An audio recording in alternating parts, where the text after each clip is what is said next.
Welcome in the next video. This is kind of a different format because we're gonna get ready together and I'm gonna answer some questions that I got on Instagram. So make yourself a coffee, a tea, and let's chat. So I already did my morning skincare routine. I actually use quite a lot of products in the morning and I know that less is more. That's why my evening skincare routine is extremely short. But I noticed that if my skin is not hydrated enough in the morning, I mean especially before putting on makeup, that it gets really dry and I get pimples. So that's why my morning skincare routine is kind of long. By the way, when it comes to the acne situation, it's not the best time. In general, over the last year I was actually very happy with my skin because I kind of already had my routine and habits that helped me live acne-free. But then during summer, as I was graduating and I had important exams and everything, I didn't have a moment to myself. I wasn't following any of the rules that I kind of made for myself to take care of my skin. So the things got really bad. Now my skin is already healing, even though I'm still not doing everything that I could be doing because I'm just starting to live after this 3-4 month burnout basically. Before we start, I can actually maybe share some of the tips. I used to go to a lot of dermatologists and obviously first, please go to the doctor, don't listen to me. But it didn't really work for me and I noticed it really was about my lifestyle. As I started to drink at least 2 liters of water a day, as I started to move at least 4 times a week, and that includes yoga, and we play tennis, and I do Pilates sometimes, so just kind of gentle movement. I try not to eat too much cheese, even though I love cheese. And I'm lactose intolerant, so this is kind of funny. But there are a lot of lactose-free possibilities and I love cheese, but I noticed then I get a lot of acne, the same with milk. So for example, now I choose cappuccino instead of latte. Obviously sometimes if I'm in the mood for latte, not a problem, but just not every day, and not latte and then also a matcha latte because that was just hell for my skin, and not eating too much burgers, pizza and everything. And I noticed that was what helped me with my skin, as filtered water in the shower and filtered water to drink. So yeah, these are the things, these are my habits for acne-free skin. Right now it's not perfect, but I'm sure that in a few weeks when I stick to my routine it's gonna be good again. But today is not about it. We're gonna get ready together and I have a few questions, especially about content creation, that I've been meaning to answer for a long time already because it's just impossible to answer all of them in my DMs. Let's start. By the way, I'm gonna link all of the products that I'll be using down below. I especially want to focus on the messages that I got in my DMs the moment I posted that I'll be recording this video. So I have, hey girlie, I wanted to reach out to ask a few questions. I'm thinking about taking content creation a little bit more seriously to make an income from it, but I'm in the very beginning. Just wanted to ask, how did you get into it, how long it took to build a community, and if it's possible to make a living from it. Love your content, happy to see it's working for you. Love you so much.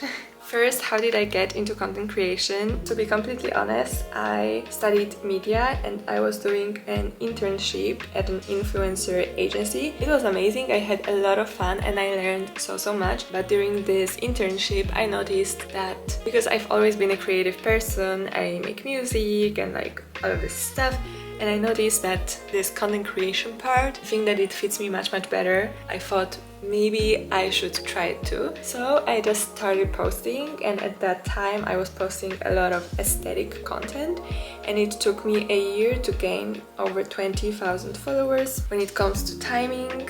So this is how I got into it and how long it took me to build a community. Of course, my community is still kind of small.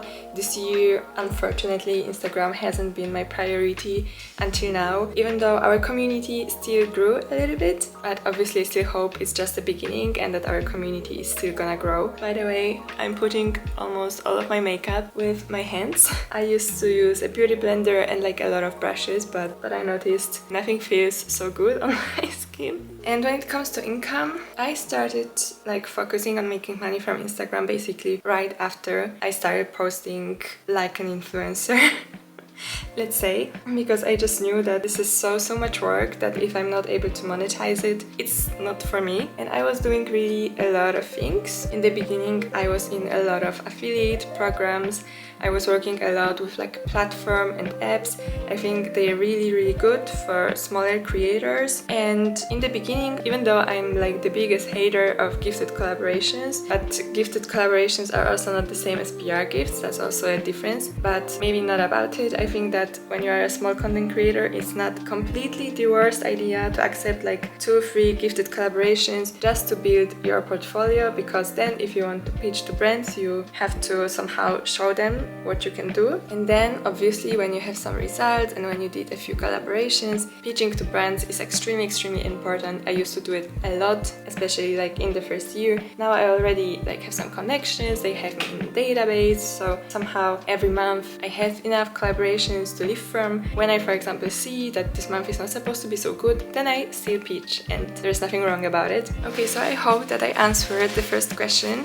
Unfortunately, I don't think there are like any shortcuts to any of this. Just start posting. I'm keeping my fingers crossed for you, and if you have any more questions, you can always reach out to me. So other girl is asking, I definitely feel like I'm doing something wrong. 0 brands are eager to work with me, but I don't pitch either. And do you charge? Teach me, master. I love it so much. I just don't know where to start or what to contact because my following is international. So maybe let's start with pitching. I definitely pitch. I used to pitch so much. That was crazy. Now I don't pitch this much, but I still pitch, and I have like a lot of templates actually. I was thinking in general, because I also like, this is also what I do. I don't only do content creation on my Instagram, I also do some social media management, especially for like smaller content creators and also for smaller brands. So I was actually thinking if that would be interesting if I did like a workshop or a course. I don't want to sound like these social media gurus that always sell their courses, but then I could share with you more like the templates that I have and in general like all what I've learned. Yeah, so let me know if that would interest you. Maybe I'm gonna keep on putting my makeup on, but these are like just so interesting things, you know. I just love all of this. And if I charge, yes, I always charge, and I don't accept any gifted collaborations. I do accept PR packages, but without any promise when it comes to if I'm gonna post anything for the brand. I mean, obviously I test the products and I always post something, especially because I only accept PR packages when I know that I'm gonna love the brand, but it's just without any promises. And in general, like, I hate gifted collaborations and I hate when brands don't respect creators and don't respect their work. I was just so focused on answering. At this point I actually do need a brush. By the way, we're gonna do more like a fall makeup. That's why I'm gonna use this blush from Rode. And when it comes to international following, obviously it is harder if you have an international following, or then, for example, that all of your followers are located in Germany, or all of your followers are located in the US or in Portugal, for example, when you are a content creator from Portugal. This is harder, but it is not impossible at all. You can just check, for example, when you pitch to brands, if these brands ship worldwide, or for example, if your following is in Europe, if they like ship everywhere, or do they ship only to France, for example, if you live in France. Then the possibility is obviously not so high that they are gonna work with you. There are a lot of brands that ship worldwide, and then it's not so important for them if your following is international, because they ship everywhere anyway. So I also got a question more about posting on Instagram. Do you maybe have any tips for Instagram and how to gain new followers and more reach? Because I post every day but nothing is happening. So in general, I would say posting every day is really not that necessary. Obviously, it's good if you can post every day, because there are creators who really are posting just like multiple times a day even, and it's working out for them. And the more you post, the higher is the possibility that you could go viral, or even not about virality, but also that you could just reach more and more non-followers with every reel or with every post, and then you can also gain more followers, obviously. But I wouldn't say that it is necessary. I think definitely quality and good strategy over quantity. There are also a lot of creators who don't post every day, and they are growing and they have an amazing content and they work with really good brands. So my tip would be to, one thing, be patient, because it can take a lot of time, but it is worth it for sure. And people that make it are people who didn't give up. And definitely just think about what you want to show and make sure that your content is high quality and that it is engaging and interactive, and that you engage with your community, but also with people who maybe are not in your community yet but have a similar vibe, and you can also like comment and like a few of their posts. I hate talking like an expert or acting like an expert, but if you ask, I listen and I want to answer. Okay, so the day I posted that I'll be recording this video, I also got some questions that are not actually content creation related, but I would still love to answer them. I don't think I'm gonna manage all of them because, I mean, I'm not ready with my makeup, but we're almost there. So maybe I will choose like 1, 2, or 3. I think this is so cute because I've been posting quite a lot with my boyfriend lately on my Instagram. In general, I am really trying to make things more personal. Let me know what you think about my content at the moment. It's a little bit chaotic, but I'm still experimenting and figuring things out, but I definitely want to talk more and do like more to just like really connect with you. I got a question: when did you start dating Camille? Camille is my boyfriend, for those of you who don't know or are not even from Instagram here. So we don't actually have the most romantic story of how we started to date because we went together to high school.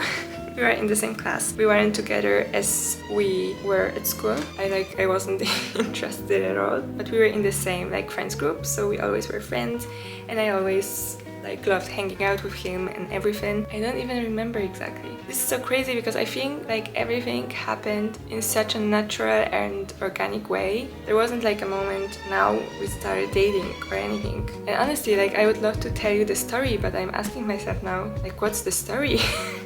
I don't know, this is crazy. Like, am I a bad girlfriend? But really, it just like happened, and it's been so good for so many years already, and like he's still my best friend. It just happened. I also got actually one more content creation related question. How do you come up with so many video ideas to post content every day? And I also got a question that I would like to answer. It's what are your plans for the future? So I don't always post every day. Like really, maybe it seems like that, but I don't. Sometimes I post 2 things on the same day, but I also take breaks. But in general, I've got so many ideas for videos for you that if I wouldn't be scared that Instagram is gonna ban me or that you're not gonna want to watch me anymore because I overshare, I could post like 10 times a day. Okay, maybe not 10 times a day. My list is so long. I get a lot of inspiration just from the things that I watch in social media or just from like everyday life, and these are always my favorite videos that are just inspired by a simple everyday life. By the way, I'm just gonna put on this lip tint from Rode because we're doing like a very basic and not strong fall makeup. Other than that, I would actually do like a lip combo and also a lip gloss on top, but let's just stick with the lip tint for today. And the last question that I wanted to answer was what are my plans for future? I basically have no plans. I don't have a plan. I think this is the thing that I'm on one hand enjoying very much right now, and I love it because all my life I used to have a plan and I used to have this like perfect idea of my life, and it didn't work out at all. Like I'm doing something completely different that I thought I would be doing at this point. So I'm kind of enjoying it, but it's also a little bit stressful because sometimes I get like really anxious, and I'm in general a very anxious person and I have a lot of problems with it. But then I get like extremely anxious about what I'm actually gonna be doing with my life, especially now after graduation. It just feels weird because what I do right now is I work just as every other person. I mean, basically I work full-time. I'm just self-employed, but there's just as much work, and that's what I do. And when I think about it, what am I gonna do next? It's like, I mean, I want to grow what I'm doing right now, but I don't know how it's gonna be. I'm just living without a plan. I know that we're only doing a basic makeup, but I'm still gonna run some errands, and I feel like I need this makeup to stay okay for a few hours, so I'm gonna put on this mist from Makeup Forever that I love. I love how it smells. It smells so good. Okay, so this is my everyday makeup because I got actually quite a lot of questions about my everyday makeup in my DMs. That's so nice because I honestly don't know what I'm doing. Like, I'm not a person who knows a lot about beauty, and I enjoyed talking to you so much. But look, this is how much coffee I still have left after basically putting on my whole makeup and talking to you for such a long time. Let me know if you liked this format, if you liked this kind of a video, because it is something else, it is something new. And yeah, see you in the next video.